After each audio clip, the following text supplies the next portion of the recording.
नमो सिद्धाणं नमो आयर्याणं नमो वज्रायाणं नमो लोये सव्यसाहूर्णं। पंच परमेष्टि भगवान की जय हो। आचार्य श्री गुरुवर कुंद कुंद महाराज की जय हो। आचार्य श्री गुरुवर विद्यासागर महाराज की जय हो। परम पूज्य निर्यापक मुनि श्री 108 सुधा सागर जी महाराज की जय हो। ऋषिकेश उत्तराखंड से वंदना जन की जिज्ञासा है, महाराज श्री के चरणों में त्रिवार नमोस्तु। महाराज श्री, ये चारों संज्ञाएं कौन से गुणस्थान तक रहती हैं, कृपया समाधान। चारों संज्ञाओं में से सबसे पहले आहार संज्ञा छठे गुण स्थान तक रहती। आहार के बाद भय संज्ञा 8वें गुण स्थान तक रहती है। मैथुन संज्ञा 9वें गुण स्थान तक रहती है और परिग्रह संज्ञा 10वें गुण स्थान तक रहती है। इनका जो कारण है, 9 कर्म का जो ग्रहण होता है वो छठे गुण स्थान तक ही होता है, क्योंकि आहार जो है वो 9 कर्म के बिना हो नहीं सकता। यहाँ कबलाहार का प्रसंग है। 9 कर्माहार और कर्माहार, तेजाहार, ऊजाहार, ये जो संज्ञाएं हैं, इन संज्ञाओं में कर्माहार और 9 कर्माहार की कोई संज्ञा नहीं होती, किसी की इच्छा भी नहीं होती। यहाँ मुख्य रूप से अपन लेना है कबलाहार को। ऊजाहार आदि भी आएंगे, मंसाहार भी आएंगे, लेकिन अपन यहाँ विवक्षित करना आहार। आहार में हमें पर वस्तु को ग्रहण करना पड़ेगा। 9 कर्माहार, पर वस्तु ग्रहण किए बिना आहार नहीं बनता, इसलिए छठे गुण स्थान तक ही पर वस्तु का ग्रहण होता है बुद्धिपूर्वक, और आहार संज्ञा अबुद्धिपूर्वक कभी नहीं होती है। आहार संज्ञा बुद्धिपूर्वक ही होती है। और आहार संज्ञा के उदय के लिए कोई विशेष कसाय के उदय नहीं चाहिए। सभी कसायों में आहार संज्ञा होती है, विशेष रूप से लोभ कसाय की प्रधानता रहती है। और भय संज्ञा जो है, कर्म के उदय के कारण आचार्यों ने उदीर्णा रूप जो भय है वह छठे गुण स्थान तक है, लेकिन कर्म का उदय होने से वहाँ तक माना। ऐसा ही मैथुन संज्ञा जो स्त्री पुरुष का संयोग रूप क्रिया है वो तो बहुत नीचे गुण स्थानों में है, लेकिन जो वेद का उदय है, मैं स्त्री हूँ, मैं पुरुष हूँ, ऐसा जो वेद कर्म के उदय से जो बंध होता है उसका अपेक्षा से 9वां गुण स्थान, और लोभ कसाय के उदय की अपेक्षा से 10वां गुण स्थान। सागम में तो गुण स्थानों की अपेक्षा जब आपने पूछा है तो यही वर्णन मिलता है। इंदौर से पद्मावती जैन की जिज्ञासा है, नमोस्तु महाराज श्री। मेरी जिज्ञासा है कि महाराज श्री, प्रतिकूल समय स्थान में स्थिति को अनुकूल कैसे बनाएं, कृपया कर मार्गदर्शन करें। प्रतिकूल परिस्थिति कुछ होती ही नहीं है। प्रतिकूल परिस्थिति को यदि हम त्रिकालिक विचार करें तो घूम करके यहीं आएगा कि हमने खुद इस प्रतिकूल परिस्थिति को खड़ा किया है। जब हमारी दृष्टि निमित्त की तरफ जाती है तब हमें इन प्रतिकूल परिस्थितियों से भागने का भाव आता है, लेकिन जब स्वयं की तरफ जाती है, ऐसा लोग कहते हैं कि स्वयं की जली हुई रोटी भी अच्छी लगती है, क्योंकि वो स्वयं की है। तो इसी प्रकार प्रतिकूल परिस्थितियाँ जब भी पड़ें तब हमें स्वयं उपादान की तरफ जाना चाहिए कि ये प्रतिकूल परिस्थिति कहीं हमारे द्वारा ही तो खड़ी नहीं हुई है। अभी स्वयं चतुष्टय के प्रश्नों में हम कह रहे हैं कि हम सोचते हैं कि स्वयं चतुष्टय को इन कर्मों ने नशा दिया, इनने नशा दिया। कहीं अपने स्वयं चतुष्टय को मैंने अपने हाथों से तो नाश नहीं कर लिया, हमने अपने पैर पर ही तो कुल्हाड़ी नहीं मार ली। कहीं ये सारी प्रतिकूल परिस्थितियों का निर्माता मैं खुद तो नहीं हूँ। थोड़ा सोचना, विचार करना, थोड़ा साम्य दृष्टि से सोचना। उथली हुई ऊपर की दृष्टि से सोचेंगे तो हमें लगेगा कि दुनिया है। थोड़ी शांत दृष्टि से सोचने पर स्पष्ट सब झलक जाता है कि जितने भी प्रतिकूल परिस्थितियां हैं ये हमने स्वयं खड़ी की हैं, और हम समस्या खड़ी करके भूल जाते हैं। आज नहीं की हो कल की होगी, कभी ना कभी हमने खुद किया है इस समस्या को, तो इसी का अनुकूल बनाने का एक ही तरीका है कि हर व्यक्ति हमेशा कोई भी परिस्थिति पर उपादान दृष्टि लावे और यह सोचे यह समस्या किसी दूसरे ने खड़ी नहीं की है, ये समस्या मेरे द्वारा ही खड़ी की गई। जब मेरे द्वारा खड़ी हुई यदि बात आ जाती है, कोई भी गलती जब मैंने स्वयं की है तो फिर क्रोध नहीं आता। एक बच्चा कभी किसी गलती कर देता पर एक झापड़ मार देते, लेकिन अपन से स्वयं कितनी बार गलती होती, स्वयं को झापड़ किसने मारा? कितने लोग मार देते? दूसरे पे तो हम 50 बार मार देते, गुस्सा भी कर लेते। कभी अपने को झापड़ मारा क्योंकि मेरे से भी गलती हुई है। तो ऐसी स्थिति लाना चाहिए। उपादान दृष्टि ही हमारे परिणामों को अनुकूल बना सकती है और कोई उपाय नहीं है। प्रतापुर वांसवाड़ा से नितेश कोठारी की जिज्ञासा है, गुरुवर के चरणों में त्रिवार नमोस्तु। महाराज श्री रामायण में राम ने सीता की बात न मानकर हिरण के पीछे जाने पर परेशानी में पड़ी और रावण ने मंदोदरी की बात नहीं मानी और अंत में उसे मरना पड़ा। महाराज श्री मेरी जिज्ञासा है, क्या पत्नी की बात माने या नहीं माने, कृपया समाधान करें। ये कोई तत्कालिक सिद्धांत नहीं है, ये तात्कालिक परिस्थितियां हैं। सीता की एक भूल के कारण से हम ये नहीं कह सकते हैं कि उस स्त्री की बात मानना ही नहीं चाहिए। और मंदोदरी की बात रावण ने नहीं मानी तो मैं ये भी नहीं कह सकता हूँ हर व्यक्ति अपनी स्त्रियों से सलाह लेने लग जाए। हाँ, कोई सिद्धांत नहीं है, ये घटनाएं घटती हैं, कभी ऐसी घट जाती हैं। कई बार ऐसा भी तो हुआ है, ऐसे लोग भी तो हुए हैं जिन्होंने स्त्री की बात नहीं मानने पर भी कल्याण हुआ है और मानने पर भी अहित हुआ है। तो ये सब चीज़ें चलती रहती हैं, इनको तत्कालिक सिद्धांत मत बनाओ। किस समय क्या परिस्थिति है उस समय उस पर विचार करना चाहिए। कामा भरतपुर से अरुण जैन बंटीन की जिज्ञासा है, गुरुदेव के चरणों में त्रिवार नमोस्तु। महाराज से मेरी जिज्ञासा है, अगर कोई मुनि महाराज समाधिस्थ हो जाते हैं तो उनकी समाधिस्थ की जो सामग्री माला इत्यादि जो वस्तु रहती हैं तो क्या हम उनका उपयोग कर सकते हैं कोई या नहीं कर सकते। और इनका एक और पूछना है महाराज जी, अगर भरतपुर जिले में अगर ऐसा कोई जैन व्यक्ति हो जो हम आपके आशीर्वाद से उनकी सहायता करना चाहते हैं इस संकट में, तो महाराज जी हमको बहुत अच्छा है। अपना यहाँ नंबर आदि सब भेजें जिससे आपको उस एरिया के कोई भी ऐसी जैन की समस्या जाएगी आपको भेजा जा सकता है। जो जो अपने अपने ज़िलों में काम करना चाहते हैं वे अपने नाम पते एड्रेस भेज दें। उस ज़िले के संबंध में जो भी जहाँ आएगा वहाँ भेज दिया जाएगा, वहाँ बता दिया जाएगा। महाराष्ट्र में यदि कोई व्यक्ति, महाराष्ट्र के समाज के, महाराष्ट्र में अनेक ज़िले, आप अपने अपने ज़िलों में यदि अपने आप के साधर्मी का, अपने जैनी बंधु का आप लोग सहयोग करना चाहते हैं, कोई ऐसे दानी, तो वे अपना नाम अकेला भेज दें, नाम पता एड्रेस भेज दें। उस ज़िले के अंदर कोई भी व्यक्ति का समस्या यहाँ आएगी तो वो आपको सूचित की जाएगी कि आप उसको तक ये सामग्री पहुँचाएँ, उसकी सहायता करें। हर ज़िले में ऐसे 2-4 लोगों को खड़े हो जाना चाहिए।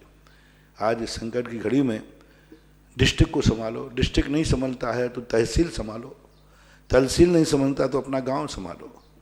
कि हमारे गांव के अंदर कोई भी व्यक्ति ऐसा होगा हम उसको संभालने को तैयार हैं। थोड़े बड़े हैं वो तहसील को संभालें और बड़े हैं तो ज़िले को संभालें। तो महाराष्ट्र के, कर्नाटका के, जहाँ के भी लोग सहयोग करना चाहते हों वे अपने नाम की लिस्ट भेजें, क्योंकि यहाँ नाम महाराष्ट्र के भी अभी एक साथ महाराष्ट्र के 270 नाम आए जो जैनी परेशानी में पड़े हुए हैं, जिनके पास खाने को नहीं है, जिनके पास रोजी रोटी नहीं है।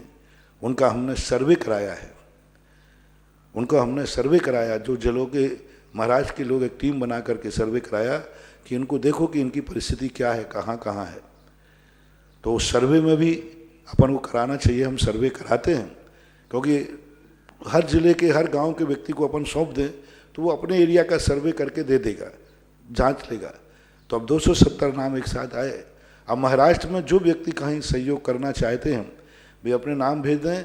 हम उनको उनके ज़िले की, उनके तहसील की, उनके गांव की, यदि कोई व्यक्ति जो आपसे नहीं कह पा रहा है, आप उसको नहीं पहुंच पा रहे हैं, यहाँ उसे नाम भेजा है, हम आपको वह नाम भेज देंगे और आप उसकी सहायता कर सकेंगे। बहुत अच्छा है, हर व्यक्ति को सामने आना चाहिए, उतावली नहीं करें। कई संस्थाएं बहुत पहले तो बांट चुकी हैं और अब जब समय सही आ रहा है आज महाराष्ट्र वो था, 1 महीने के पहले तक कोई नाम नहीं आया, कोई नाम नहीं आया। बहुत पहले भी मैंने 1 महीने पहले भी घोषणा की थी, क्योंकि सबके पास था और उस समय बांटने वाले ज़्यादा थे, लेने वाले कोई था ही नहीं। और अब लेने वाले हैं, बांटने वाले धीरे धीरे बंद कर रहे हैं। जैसे भीलवाड़ा की कला है, महाराज हमारी कल लास्ट डेट है। अरे मैंने कहा लास्ट डेट कहाँ है, अभी तो सही बांटने का समय आया। तो बांटने वाले उतावली नहीं करें, वे अपने यहाँ नाम भेज दें, उनको वास्तविक रूप से जो परेशान है उसका नाम आपको भेज दिया जाएगा और आप उसकी वो सहायता करेंगे तो आप उसके लिए तो एक देवता के रूप में माने जाएंगे। चलो, भोपाल से राजेश जैन की जिज्ञासा है, पूज्य बड़े महाराज जी के श्री चरणों में त्रिवार नमोस्तु। महाराज जी, मेरी जिज्ञासा है कि जब महाराज श्री केस लॉन्च करते हैं तो उस समय अगर वहाँ पर हम श्रावकगण उपस्थित होते हैं तो हम लोगों को कौन सी भक्ति पाठ स्तुति करना चाहिए, कृपया समझाएं। ऐसा कोई आगम उल्लेख नहीं लिखा। साधु को स्वयं अपने एकांत में करना चाहिए, उनकी साधना है, भेद विज्ञान है। उस समय भजन आदि ठीक है, बोलने की परंपरा है, बैठे बैठे क्या करें, तो मैं इसका निषेध भी नहीं कर रहा हूँ। लेकिन जो साधु अपने आप में स्वस्थ हैं, तुम्हारे भजन से ज़्यादा उनका चिंतन चल रहा है, तो तुम भजन में क्या सुनाओगे, कहाँ गए चक्री जिन और तुम सुनाओगे क्या, मेरी भावना जिसने राग देश कामादिक जीते, और कुछ सुनाओगे, 6 डाला सुनाओगे। साधु तो उस समय इतनी ऊंचाई पे पहुंच जाता है भेद विज्ञान में कि वो तो समय सार का चिंतन कर रहा है, वो तो एक अध्यात्म की चरम ऊंचाई पर पहुंच रहा है, भेद विज्ञान।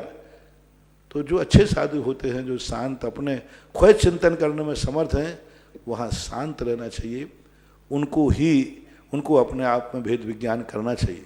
लेकिन जो प्रारंभिक दिशा में हो, प्रवृत्ति रूप हो, थोड़े कमज़ोर हो, तो भावना बना करके सैनिकों जैसा उनको चनों के झाड़ पर चढ़ाना चाहिए, जिससे उनका केश वंश आनंद संपन्न हो जाए।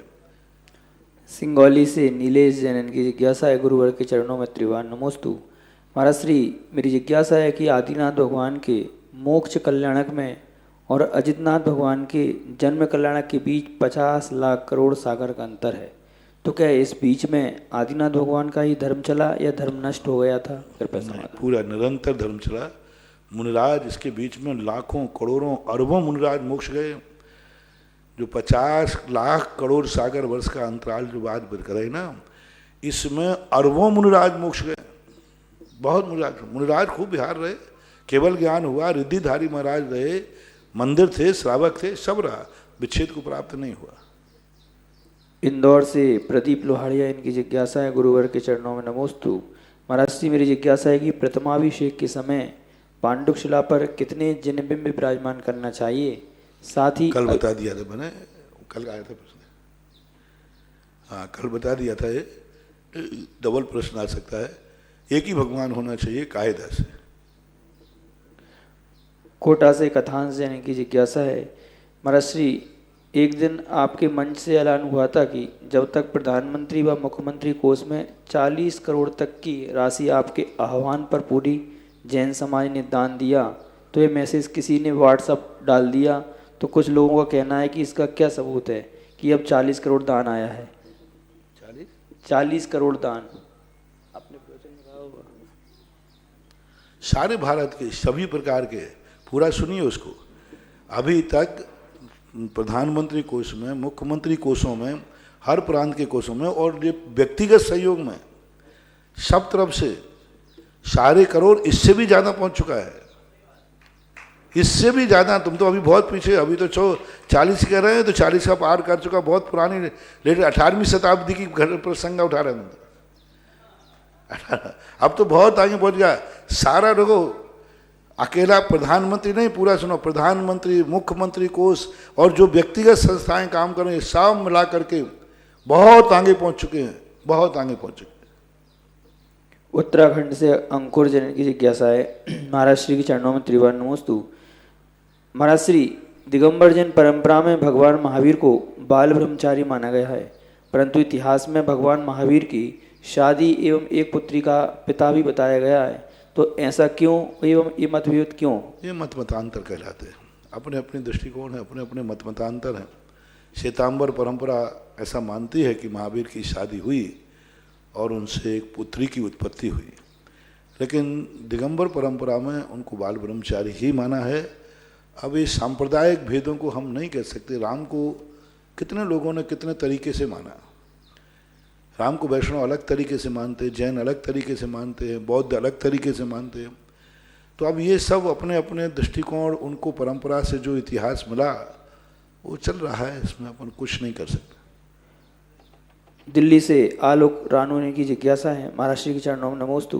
महाराज जम्बूद्वीप संबंधी जगती और वेदिका से क्या तात्पर्य लेंगे? जम्बूद्वीप की जगती वेदिकाएं कहलाती हैं, जो लवण समुद्र के पास में बनी रहती है, जो तटों के ऊपर बनी रहती हैं। अब वो अकृत्रिम है, वहाँ देवता लोग वास करते हैं, मात्र आगम प्रमाण ही है, अपने उसमें तर्क बुद्धि का कोई प्रयोग नहीं हो सकता।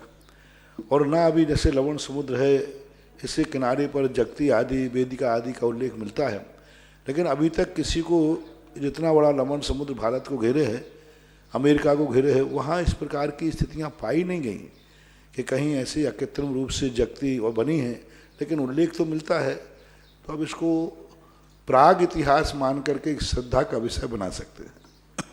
कोलकाता से ऋतुजन इनकी जिज्ञासा है, गुरुवर के चरणों में त्रिवार नमोस्तु। गुरुदेव, जिस तरह मति और शुद्ध ज्ञान इंद्रिय और मन की सहायता से होता है, तो क्या चक्षु और अचक्षु दर्शन भी मन से कार्यकारी होता है? क्यों नहीं होता? अचक्षु दर्शन होता है। मात्र अकेला एक आँख से चक्षु दर्शन होता है, बाकी चारों इंद्रिय और मन से अचक्षु दर्शन होता है।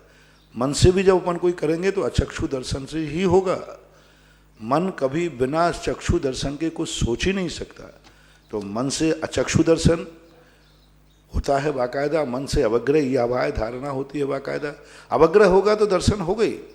जब मन से अवग्रह या वाय धारणा है, 336 जो भेद जो बनाए गए हैं, उन 336 भेद में मन को भी लिया गया, तो उसमें है, बराबर है।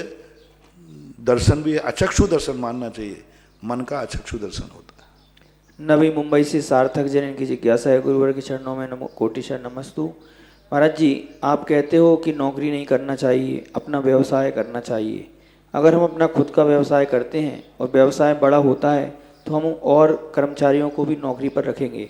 जिन कर्मचारियों को हम नौकरी पर रखेंगे, हम उनको तनख्वाह देंगे, और अगर वे नॉनवेज खाते हैं तो क्या उसका दोष हमको लगेगा? क्योंकि कर्मचारी एक से काम करो, नॉनवेज के वेज वाले रखो ना। अब ये सब चीज़ों के दोष की स्थिति नहीं बनती, क्योंकि इतना यदि तुम सब सोच लेते हो तो तुम जिंदा भी नहीं रह पाओगे, क्योंकि कहीं ना कहीं से तुम कहीं ना कहीं उससे पाए जाओगे। आज तुम फल लेकर आ रहे बाजार से, ये फल किसी ना किसी नॉन वेज के यहाँ से ही आए। आप तो बाजार में से एप्पल खरीद के लाए, लेकिन एप्पल जहाँ से चला है वो प्रांत में सारे नॉन वेज वाले थे। एप्पल कहाँ होते हैं? जम्मू कश्मीर। जम्मू कश्मीर में जो भी सारे ज़्यादातर नॉन वेज वाले हैं, सारे एप्पल उन्हीं के यहाँ पाए जाते हैं। और भी कहीं भी देखना, बहुत सारे फल आप लोग लेते हो। आप भली शाकाहार की दुकान से लाए, लेकिन पूर्ण स्थान यदि देखोगे तो कितनी लोग हैं, चीज़ें हैं नॉन वेज के यहाँ पाई जाएंगी। कितने सामान ऐसे हैं जो नॉन वेज है। आज तुम पतंग उड़ाते हो, ये पतंगे नॉन वेज के यहाँ से ज़्यादातर नॉन वेज वाले बनाते हैं, ज़्यादातर हैं। सारे ड्राई फ्रूट कहाँ से आते हैं? भारत से थोड़ी आ रहे थे ड्राई फ्रूट। सारे ड्राई फ्रूट उन प्रांतों से, उन देशों से आते हैं जो सब नॉन वेज के हैं। आप फटाके चलाते हैं, फटाके सारे के सारे नॉन वेज वाले बनाते हैं। सारे कितनी चीज़ें हैं जिनका प्रोडक्शन नॉन वेज करते हैं। चाइना की हर वस्तु नॉन वेज से आती है, नॉन वेज वाला बनाता है। हर वस्तु नॉन वेज वाला है। एक भी वस्तु ऐसी नहीं चाइना की जो वेज वाले बनाते हो। सारी वस्तुएं नॉन वेज की हैं। आप चाइना की कितनी वस्तु खरीदते हैं? ठंड आते ही सारी स्वेटर आदि गर्म वस्तु आप खरीदते हैं, सब चाइना की खरीदते हैं। तो इतने विस्तार पे यदि आप जाओगे तो आज तुम जिंदगी में सब्जी भी नहीं खा पाओगे।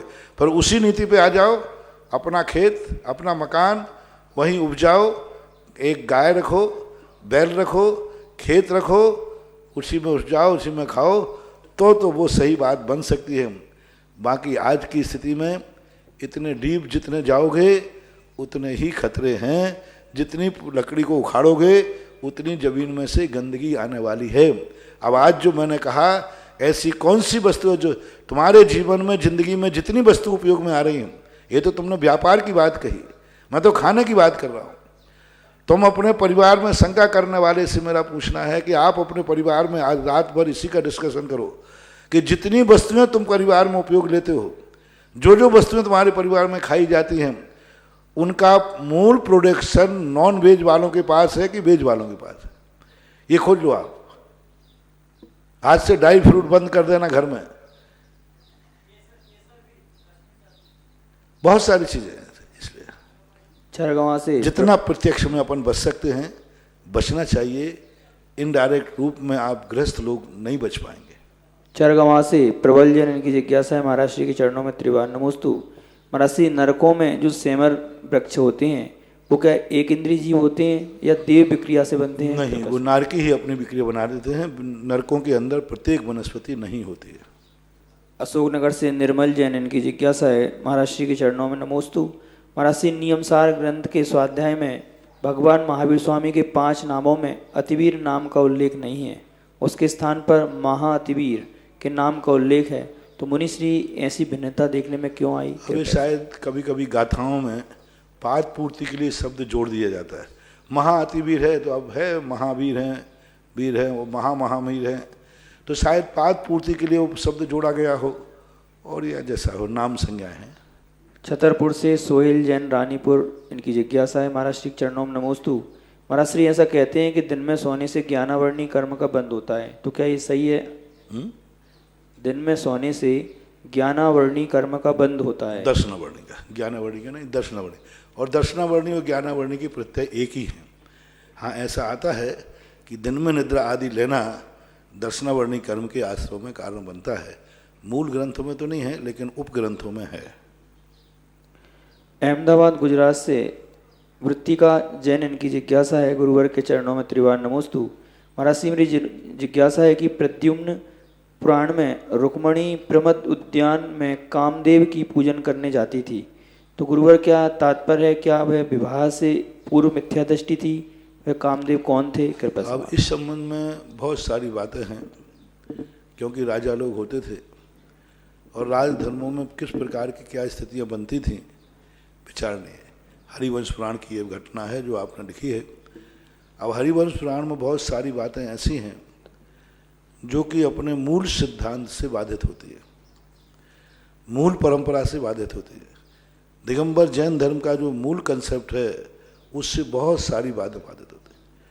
अब उनको एक ही है कि अपन उनको एक अवग्रह करके छोड़ते जाएं तो अच्छा है, क्योंकि अपनी बुद्धि से, अपने तर्क से इस प्रकार के पूजा पाठ एक सम्यक दृष्टि को शोभा नहीं देते।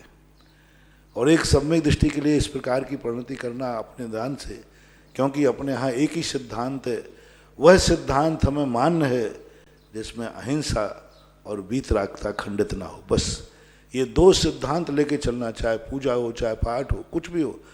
क्रिया में अहिंसा और दृष्टि में वीतरागता। जिस कार्य से अहिंसा और वीतरागता खंडित ना हो वो क्रिया ग्राह्य है, और जिसमें अहिंसा और वीतरागता खंडित हो वो हर क्रिया अग्राह्य है। इतना ही इस संबंध में संकेत समझना उचित होगा। नागपुर महाराष्ट्र से आदि कुमार बंड इनकी जैन इनकी जिज्ञासा है, गुरुवर के चरणों में त्रिवार नमोस्तु। मरासी, क्रम नियमित और क्रमबद्ध में क्या फर्क है? क्रमबद्ध पर्याय मानने वाले कुछ साधर्मी जन इन दोनों को ही एक मानकर क्रमबद्ध पर्याय नामक तत्व का प्रचार करते हैं। गुरुदेव, इस पर हमें क्या करना चाहिए? एक मिनट, और एक और ये भी हो सकता है वारती का, क्योंकि वो एक प्री प्लानिंग काम था। जैन मंदिर से भाग नहीं सकती थी, मंदिर से भाग नहीं सकती थी, वो एक प्री प्लानिंग थी। अब वो प्री प्लानिंग आप सबको मालूम है, वो कृष्ण जी की रची हुई एक घटना थी। क्योंकि रुक्मणी का विवाह आपने प्रसंग किया, इसलिए हरिवंश। रुक्मणी का जो विवाह था बलराम दुर्योधन से करना चाहते थे और उनका परिणाम था, कृष्ण जी ने कहा कि यदि यह हो गया तो बहुत बड़ा अनर्थ हो जाएगा। तो सुभद्रा का, हाँ सुभद्रा का तो वह करना। लेकिन फिर उसमें बाद उन्होंने ये अपनी बहन की इच्छा देख करके अपने बहन को समझाया और समझा करके इधर अर्जुन को तैयार करके, वो कृष्ण जी की एक प्री प्लानिंग थी। तो हो सकता था शायद इस मंदिर को इसलिए लगा कि कोई इस पर संदेह नहीं करेगा, जंगल में जाना पड़ेगा। तो एक प्री प्लानिंग कोई, मुझे कुछ इसमें कुछ राज दिखता है कोई ना कोई। नागपुर से आदि कुमार बंडजन की जिज्ञासा है, गुरुवर के चरणों में त्रिवार नमोस्तु। महाराज जी, क्रम नियमित और क्रमबद्ध में क्या फर्क है? क्रमबद्ध पर्याय मानने वाले कुछ साधर्मी जन इन दोनों को एक ही मानकर क्रमबद्ध पर्याय नामक तत्व का प्रचार करते हैं। गुरुदेव, इस पर हमें क्या करना चाहिए? क्रम नियमित है और न क्रमबद्ध शब्द है। हमारे यहाँ क्रमशः, क्रम भवा, क्रमवर्ती, ये 3 शब्दों का प्रयोग मिलता है। इनका इतना ही अर्थ है, एक समय में एक पर्याय होती है। क्रमशः एक एक कर, अपन कहते हैं ना एक एक करके आओ, तो एक क्रमशः। और क्रमबद्ध का अर्थ होता है, इसके लिए उदाहरण मैं दिया करता हूँ। एक व्यक्ति कहता है गेहूं में पुड़ी है, ये क्रमवर्ती है, उसमें रोटी भी है, दलिया भी है और भी बहुत सारी संभावना है। और एक डिब्बे में पुड़ी है, अब सारी संभावनाएं खत्म। डिब्बे में पुड़ी मानना क्रमबद्ध पर्याय है और गेहूं में पुड़ी मानना क्रमवर्ती पर्याय है। आगम की परंपरा ये कहती है कि क्रमबद्ध कोई पर्याय होती नहीं है। हमारे यहाँ कोई पर्याय छलनी लगी हुई नहीं रखी है। एक समय में एक पर्याय निकलेगी, क्रमशः, क्रमवर्ती, क्रम भवा, ये शब्द ही मानना चाहिए, ना क्रम नियत, ना क्रम नियमित, ऐसा कुछ भी शब्द नहीं है। जो शब्द हैं उन्हीं शब्दों को ले। इंदौर से महेंद्र जन पत्रकार, इनकी जिज्ञासा है, महाराज श्री के चरणों में त्रिवार नमोस्तु। गुरुवर, संकट काल में सदैव सच्चे देव सास गुरुओं की कृपा भक्तों पर होती है और संकट का समय जीवन से गुजर जाता है। इसमें देव सास गुरु मार्ग प्रशस्त करते हैं, लेकिन गुरुओं की भूमिका महत्वपूर्ण होती है। परम पूज्य आचार्य भगवान का गुरुओं का प्रसिद्ध हाइकू शब्द छोटा है, गुरु गहराई नपती नहीं। महाराज जी, आचार्य भगवान ने गुरु की कौन सी गहराई का उल्लेख यहाँ किया गया है? कृपया समझ। कोई भी गहराई हो, जो अपन से महान होते हैं उनकी अंतर गहराई को अपन नहीं सोच पाते कि उनका क्या दृष्टिकोण है। इसलिए शब्द छोटे हैं, गुरु की गहराई नपती नहीं है। यानी हम गुरु, यानी वहाँ महत, बड़ा, गुणवान, शक्तिमान, उनकी हम क्या कहते हैं ना आप लोग, गुरु की महिमा वर्णी न जाए, गुरु नाम जपो मन वचन का, यही अर्थ है। ललितपुर से पंडित आलोक मोदी, इनकी जिज्ञासा है, गुरुवर के चरणों में नमोस्तु। आपके आशीर्वाद एवं प्रेरणा से तिलोय परिणति ग्रंथ के दूसरे भाग का स्वाध्याय कर रहा हूँ। उसमें गाथा नंबर 416 पर भोग भूमियाँ जीवों के गुण स्थानों का वर्णन है। उसमें भोग भूमियाँ जीवों में अपर्याप्त अवस्था में पहला और दूसरा, ये दो ही गुणस्थान बतलाए हैं। मेरी जिज्ञासा है कि इसमें चौथे गुणस्थान क्यों नहीं बताया, जबकि कोई भी मनुष्य या त्रियंच जिसने मिथ्यात्व अवस्था में ही मनुष्य त्रियंच आयु का बंध किया है, उसके पश्चात छायक कृतकृत्य वेदक सम्यक प्राप्त कर भोगभूमि जा सकता है। ऐसी स्थिति में तो अपर्याप्त अवस्था में ही चतुर्थ गुण स्थान बन सकता है, फिर अपर्याप्त अवस्था में चौथा गुण स्थान क्यों नहीं लगा? कृपया समाधान। अपर्याप्त अवस्था में यदि वहाँ चौथा गुण स्थान नहीं बताया तो हमें ये देखना पड़ेगा कहीं सामान्य कथन तो नहीं है, क्योंकि भोग भूमि नियम से मनुष्य ही जाता है। भोग भूमि नियम से कर्म भूमि का त्रियंच ही जा सकता है। ये दो, त्रियंच और मनुष्य, ये दो ही जाते हैं। अब दोनों यदि जब भी भोग भूमि जाते हैं सामान्यतः मिथ्यात्व के साथ ही जाते हैं। अब रही बात प्रश्न की बद्यायुष की, किसी जीव ने मनुष्य आयु का बंध कर लिया है, छायक सम्यक दर्शन प्राप्त हो गया या कृतकृत वेदक हो गया, तो मनुष्य आयु का बंध करने पर मनुष्य में जाएगा बराबर आएगा। तो शायद उस अपवाद मार्ग को, विशेष मार्ग को उन्होंने वर्णित नहीं किया हो, क्योंकि छायक सम्यक दर्शन बद्यायुष वाला चारों आयु के बंद करने वाला छायक सम्यक दर्शन तो प्राप्त कर सकता है। तीर्थंकर प्रकृति सभी आयु के बंद के साथ नहीं बनती है। तीर्थंकर प्रकृति का बंध मात्र नरक और देवायु के बंध के साथ ही बंद होता है, विशेष रूप से शुरुआत की। और इसके लिए जो छायक सम्यक दर्शन है, ये तो चारों नरक आयु भी है, त्रियंच आयु भी है, मनुष्य देव आयु, चारों आयु के साथ बंद हो सकता है। तो अपर्याप्त अवस्था में चौथे गुण स्थान की बात आना तो चाहिए। थोड़ा गौर से देखा जाए कि वहाँ कहीं सामान्य कथन तो नहीं कर दिया बहुतायत के तरह और आगे पीछे विशेषता रूप दिया हो, तो ये चौथा गुण स्थान अपर्याप्त दशा में होना चाहिए। हस्तिनापुर से निधि जैन की जिज्ञासा है, महाराज श्री के चरणों में नमोस्तु। महाराज श्री मेरा पूछना है कि इस कठिन समय में अगर मालिक ने सैलरी देना बंद कर दिया हो और नौकरी को भी मना कर दिया हो, तो आज की स्थिति में राशन गैस सिलेंडर भी खत्म हो रहा है। ये सब व्यवस्था है, उसके बाद देने ही को नहीं, वो क्या करेगा? आज तुमने तो प्रश्न कर दिया, हमारी आपातकालीन वेतन बंद कर लिया, लेकिन उन दुकानदार फैक्ट्री वालों से पूछो, उनके पास तो देने को ही नहीं है, उनका भी तो खवाड़ा हो रहा है। तो अब इस सब पर दोनों तरफ विचार करना चाहिए।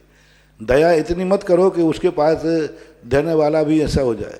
मैं यहाँ से कोई फरमान जारी नहीं कर सकता, क्योंकि आपको तो अपनी पड़ी है, उनका तो पूरा व्यापार ठप हो गया, और तुम अकेले ही नहीं हो, उनके साथ 10 नौकर और हैं, और जब उसके पास देने को ही नहीं है तो वो क्या देवे, कैसे देगा? ऐसा। तलवाड़ा बांसवाड़ा से डॉक्टर अमित जैन की जिज्ञासा है, गुरुवर के चरणों में नमोस्तु। महाराज श्री, जब दुर्योधन और अर्जुन युद्ध में श्री कृष्ण को अपने साथ लाने के लिए, तब कृष्ण जी दोनों को कहते हैं द्वारिका की सेना और मुझे दोनों में से कोई एक मिलेगा। तो दुर्योधन ने द्वारिका की सेना और अर्जुन ने श्री कृष्ण को साथ में लेते, तभी शकुनी दुर्योधन को कहता है कि तुमने गलती कर दी। इसी तरह हम भी हमेशा संसार रूपी कृष्ण जी की सेना को चुन लेते हैं और धर्म रूपी कृष्ण जी को छोड़ देते हैं। कृपया समाधान करें। हाँ ठीक है, अब वो तुमने खुद समाधान कर दिया, प्रश्न भी आपने उठाया, समाधान ही उठवा दिया, ठीक है, ऐसे ही करते हैं, ऐसा नहीं करना चाहिए। हालांकि दुर्योधन को जब जब शकुनी मामा ने कोई सलाह दी, दुर्योधन एक कदम आगे ही जाता था। दुर्योधन ने कहा कि शकुनी मामा ने कहा दुर्योधन से कि भीम को बचपन में काले स्कूल के समय, मतलब गुरुकुल के समय, जहर खिला देना। तो उन्हें जहर तो खिला दिया, गंगा में और डाल दिया, तो वो कटोरे पी के आ गया। शकुनी में कहता भांजे जितना कहें उतना ही नहीं करो, उससे ज़्यादा मत करो। ऐसे और भी कई प्रसंग आते हैं, यहाँ भी वही प्रसंग है कि उनको जितना कहा गया उतना नहीं किया, मांगने जाओ, लेकिन वो सेना मांग के आ गया। तो अब जिसके जन पर गधा रोया हो उसकी अकल के लिए क्या कहें। पटना से इसका अर्थ है कि जो लोग इस प्रकार की बातों को नहीं मानते हैं, धर्म को छोड़ करके दुनिया की बातें मानते हैं, उन सबको ये मान लो कि उनके जन्म पर गधा रोया होगा, इसलिए उनकी ऐसी मति हो जाती है। पटना से अंजना जैन इनकी जिज्ञासा है, गुरुवर के चरणों में नमोस्तु। महाराज श्री, चक्रवर्ती की पटरानी को निहार नहीं होता, क्या 96,000 रानियों को निहार नहीं होता? भरत चक्रवर्ती के 64,000 पुत्र थे और 32,000 पुत्रियाँ थीं, तो क्या एक रानी के यहाँ एक ही संतान होती थी? कृपया समाधान। पहली बात, निहार के संबंध में तो रानियों का निहार नहीं होता, ऐसा तो कोई उल्लेख है नहीं। चक्रवर्ती के संबंध में जरूर मिलता है कि उसको निहार नहीं होता, लेकिन रानियों के संबंध में कोई उल्लेख नहीं है, बेटों के संबंध में कोई उल्लेख नहीं। एक रानी के एक ही संतान हुई, इसके संबंध में बहुत बड़ा विचार है। महान आत्माएं अपन को लगते हैं कि ये बहुत भोगी विलासी हैं, ऐसा नहीं, दस्तूर मात होता है। भरत चक्रवर्ती के जीवन गाथा में पूज्यवर जिनसेन स्वामी ने कहा, लोग सोचते 96,000 रानियां, इतना भोगी था। वो दस्तूर है, पुण्य का वैभव है, पुण्य का वैभव, ये लंपटी नहीं होते।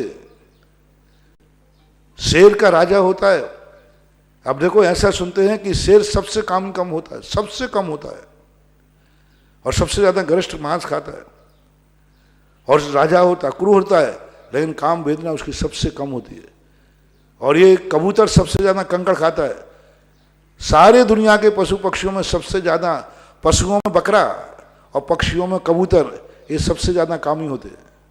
और खाते क्या है? कंकड़ खाता है। और राजा होता है, सबसे कम आम रचना होती है शेर के अंदर।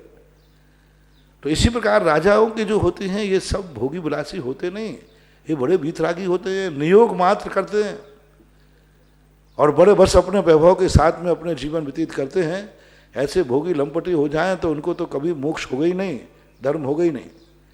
उनके परिणाम, इतना सब कुछ होने पर भरत चक्रवर्ती 96,000 रानियों के बीच में रह करके भी आज तक कभी उसको सोता हुआ सूर्य नहीं देख पाया। ब्रह्म मुहूर्त में उठ करके सामयिक में बैठ जाता था, पूजा पाठ ध्यान सब कार्य करता था धर्म की क्रियाओं में। उसके संबंध में समय ज़्यादा हो जाएगा, बहुत सारी बातें हैं वो इसमें रत नहीं रहते। अपन को लगता है कैसा है, तो एक नियोग मात्र होता है, हो सकता है ऐसा। फरीदाबाद से नंदा जैन की जिज्ञासा है, गुरुवर के चरणों में त्रिवार नमोस्तु। महाराज, मेरी जिज्ञासा है कि महाभारत के प्रसंग से जिज्ञासा है कि माता सत्यवती पुत्र बिना संतान की है, मरण को प्राप्त हो गए, तो माता सत्यवती ने अपने विवाह से पूर्व उत्पन्न हुए पुत्र व्यास से अपनी दोनों ये सारी के जो संप्रदाय भेद हैं, इनको हम अपन कह कर के आज अनैतिकता फैल जाएगी। कुछ चीज़ें परिस्थिति जन छोड़ देना चाहिए, कुछ चीज़ें व्यक्तिगत विचार छोड़ देना चाहिए। ये सिद्धांत नहीं है। और एक वैष्णव दर्शन के अंदर जो सत्यवती का प्रस्तुतिकरण किया गया कि अपने पुत्र के मरने पर पुत्र वधुओं के लिए जिस प्रकार की स्थिति बनाई गई, वो एक बहुत बड़ी विचित्र स्थिति है। यदि उसका अनुकरण करेंगे तो अराजकता फैलेगी। ऐसे प्रसंगों को तात्कालिक व्यक्तिगत विचारधारा मान करके छोड़ देना चाहिए। परम पूज्य आचार्य गुरुदेव श्री विद्यासागर जी महाराज के आज्ञानुवर्ती शिष्य निर्यापक श्रमण मुनि पुंगव श्री सुधासागर जी महाराज के चरणों में मेरा और सारे देश विदेश के भक्तों की ओर से बारंबार नमन नमोस्तु। हर व्यक्ति की समस्या का समाधान संतों के चरणों में पहुंचने के बाद हो जाता है, लेकिन आजकल तो आप संतों के चरणों तक नहीं पहुंच रहे, भावनाओं से पहुंचते हैं और आपकी जिज्ञासा पहुंचती है, उसका समाधान हो जाता है। आइएगा, चलते हम इस क्षेत्र पर बनने वाले बड़े बाबा की, विश्व के बड़े बाबा पार्श्वनाथ भगवान की वेदी की स्वर्णदान के लिए कुछ भक्तों ने अपनी घोषणाएं की हैं। 51 रुपये अरुण महिमा नंदिनी जी आदि जैन नागपुर, 51 रुपये श्रीमती रीना जैन, सुबोध कुमार जैन, बिहारी कॉलोनी दिल्ली। सभी के भावों के सम्मान में तालियां। अगली जिज्ञासा है महाराज श्री, बहुत सारे लोगों के मन में विकल्प है। जितेंद्र जैन सांगानेर, क्या महाराज श्री छुल्लक जी महाराज जी मुनिराज को आहार दान दे सकते हैं? यदि गृहस्थ के निवेदन करने पर मुनि को आहार दान दिया जा सकता है, तो फिर गृहस्थ के निवेदन करने पर छुल्लक जी अभिषेक भी कर सकते हैं? वो अभिषेक आहार की क्रिया अलग है। आहार उनके स्वामित्व के संबंध में ऐसा उल्लेख आया है कि पहले छुल्लक गृह से मांग करके चर्या करते थे और उनके कटोरे में आहार रहता था, और कहीं यदि रास्ते में कहीं से आहार लेने गए और वहाँ मुनिराज मिल गए तो वो अपना उस आहार को मुनिराज को दे सकते हैं, ऐसा शास्त्र में उल्लेख है। लेकिन पूजन और अभिषेक का उल्लेख नहीं है। हर जगह मत लगाओ जो जगह, क्योंकि वो हार उनका खुद का है। पूजन की द्रव्य उनके पास कहाँ से आई? और गृहस्थ दे सकता है तो गृहस्थ को पूजन की द्रव्य देने का दान का कोई उल्लेख नहीं मिला। आहार दान में आया, पूजन द्रव्य दान नहीं लिखा। आहार दान तो लिखा है लेकिन पूजन द्रव्य दान नहीं लिखा। जल दान पीने के तो लिखा है, अभिषेक के लिए जल दान देना ये कहीं नहीं लिखा। तो ये बातें सब कुतर्क हैं। एक आहार कोई विशेष दो कारणों से दे सकते हैं, एक कोई विशेष परिस्थिति बस, दूसरा श्रद्धा के भक्ति के लिए, यानी जिसका आगम में उल्लेख किया है उतना ही कर सकते हैं। आगम में आहार देने का उल्लेख मिला है कि अनायास यदि मुनिराज सामने मिल जाएं, वहीं उसी चौके में है, वहीं सामने ही हैं और कभी भक्ति के अनुराग वह देते हैं तो आगम इसका सहमति देता है, लेकिन अभिषेक पूजन की सहमति नहीं देता। अगला प्रश्न है नमोस्तु महाराज जी, अनुज जैन सागर से पूरे परिवार की नमोस्तु। क्या महिलाएं या बेटियां जो मंदिरों में आती हैं तो सिर ढक करके आना चाहिए? आहार दान देने में भी सिर ढकना चाहिए? या सिर ढकने की परंपरा का क्या विशेष महत्व है और नहीं रखने पर क्या लाभ क्या हानि है? ढकना ही चाहिए, महिला हो चाहे पुरुष हो।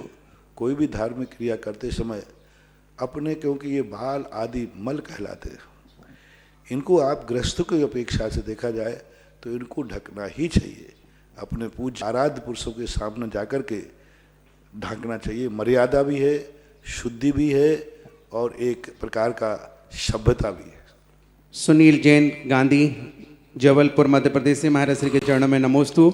महाराज श्री, इनकी जिज्ञासा है कि गुरुवर तीर्थंकर भगवान जब तक मोक्ष नहीं जाते तो क्या उनके पास पिछी कमंडल रहता है? कृपया कर समाधान। नहीं रहता, नहीं रहता। धर्मचंद जी वालिता रोड कोटा, नमोस्तु गुरुवर। कर्म के उदय की दो अवस्थाएं बतलाई गई हैं, प्रदेशोदय एवं फलोदय। गुरुवर, इसका अर्थ क्या है? प्रदोषय और फलोदय जो है ये मूल भाषा में नहीं है। गोमट सार की टीका में केशव वर्णी ने इस प्रकार का कथन किया। धवला की 14वीं पुस्तक में भी ऐसा कुछ संकेत मिलते हैं। प्रदोषोदय का अर्थ और फलोदय का अर्थ कोई विशेष ऐसा सिद्धांत शब्द तो है नहीं।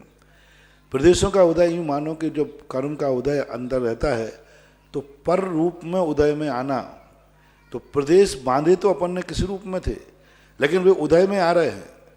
जैसे तीर्थंकर प्रकृति के संबंध में उल्लेख आता है कि तीर्थंकर का प्रदोषोदय एक अंतर्मुहूर्त बाद तीर्थंकर प्रकृति का उदय आने का आवाद काल है, यानी एक आवाद अंतर्मुहूर्त के बाद उदय में आते। तो वो निश्चय उदय में आगे कैसे जाते हैं? अन्य प्रकृति रूप परिणमित होना, यही प्रदोषोदय माना जाएगा। और फलोदय तो वही माना जाता है जो कर्म अपने साथ स्वयं उदय में, जब स्वयंमुख से उदय में आवे कोई कर्म तो उसे फलोदय समझना चाहिए, और परमुख से जब उदय में आवे तो उसे प्रदोषोदय समझना चाहिए। अगली जिज्ञासा है गुरुवर के चरणों में नमोस्तु। जैसे कोई इंसान है, मंदिर जी जाता है, कोई सिद्ध भगवान की प्रतिमा हो या कोई प्रतिमा खंडित हो जाती है, वह किसी को बताता नहीं और चुपचाप से वहीं पर रख देता है, और बाद में किसी दूसरे व्यक्ति के हाथ से दिखता है तो ना तो उसने प्रायश्चित लिया ना किसी को बताया। दोष माना जाएगा। जिसके हाथ से हुई है, गलती होते हो जाती है, कभी घबराना नहीं चाहिए। यदि गलती हो गई, अब तुम्हारे हाथ से खंडित हुई और तुमने उसको रख भी दिया, दुनिया की दृष्टि से तुमने अपने आप को छुपा लिया, बहुत बड़ा अपराध किया। अब आपका बुरा नहीं होता होगा तो बुरा होगा, और ऐसा बुरा होगा कि कोई तुम्हारी सहायता भी नहीं कर पाएगा। ऐसे स्थान पर बुरा होगा कि किसी को पता ही नहीं चल पाएगा। कम से कम तुम्हारे हाथ से टूटी है, तो यदि कोई अशुभ कर्म का उदय आएगा तो कोई सहायता करने वाला है। जब भी मंदिर में कोई गलती हो जाती है तुरंत स्वीकार कर लेना चाहिए। स्वीकार करने से अशुभ का कर्म कम हो जाता है। गलती करना, गलती होना इतना बुरा नहीं है, गलती को स्वीकार नहीं करना सबसे बड़ा बुरा माना जाता है, इसलिए कर लेना चाहिए। बहुत बड़ा दोष है। प्रतिमा के बदले फिर महाराज जी प्रतिमा, वो फिर व्यवस्था है, जिस समय जैसी परिस्थिति होती है वैसे इसको सार्वजनिक रूप से नहीं, ये दुर्घटनाएं कहलाती हैं। दुर्घटना का कोई एक मार्शल लॉ नियम लागू नहीं किया जाता। व्यक्तिगत रूप से उस समय देखा जाएगा किस रूप में किया, किस भावना से हुआ, कैसे हुआ, तभी कोई चीज़ का निर्णय किया जाएगा। सार्वजनिक विधि विधान करना उचित नहीं है। कुल मिलाकर के जिनकी जिज्ञासा ध्यान दें, ऐसी स्थिति में आपको संतों के चरणों तक जाना होगा और महाराज श्री को पूरी बात अवगत करा के फिर जैसा गुरु आदेश मिले उसका पालन करना होगा।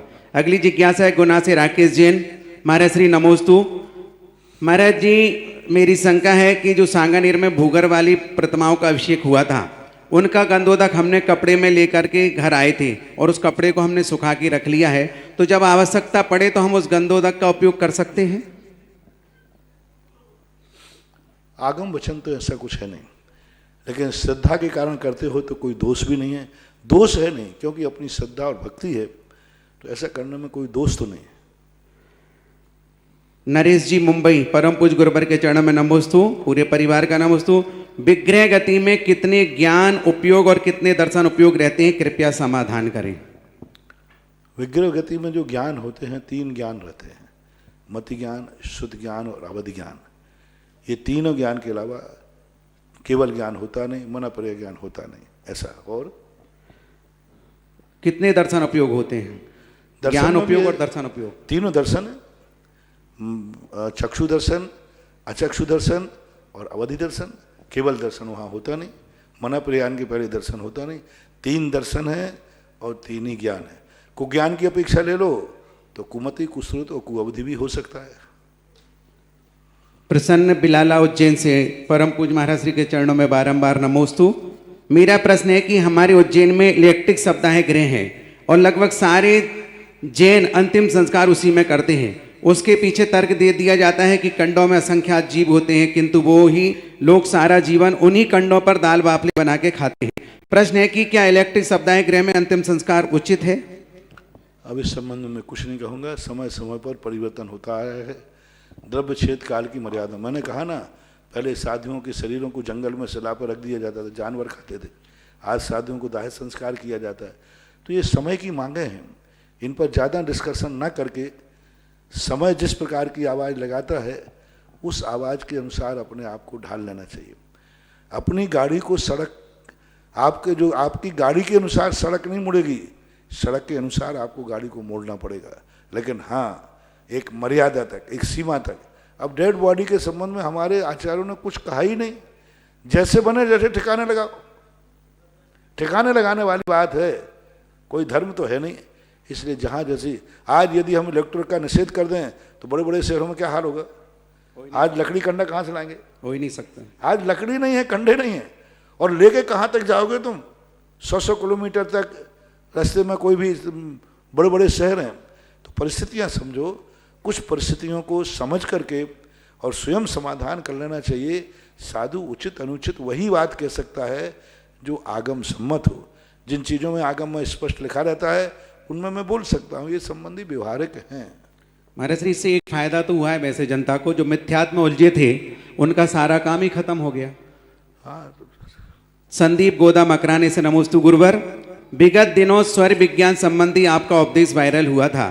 तत्कालीन परिस्थिति में स्वर विद्या हमें किस तरह से शारीरिक, मानसिक व भौतिक चेतना को मजबूती दे सकता है? क्या इसके प्रयोग से शारीरिक इम्यूनिटी को भी बढ़ाया जा सकता है? क्या क्या लाभ हमें इससे मिल सकते हैं? कृपया कर समाधान करें। अब स्वर विज्ञान के संबंध में स्वर विज्ञान है, शास्त्रों में है। पूज्यवर सुखचंद्र महाराज ने ज्ञानार्णव में स्वर विज्ञान का बड़ा विधेय दिया। शारीरिक स्वास्थ्य, स्वर विज्ञान से शारीरिक स्वास्थ्य का पूरा संबंध है।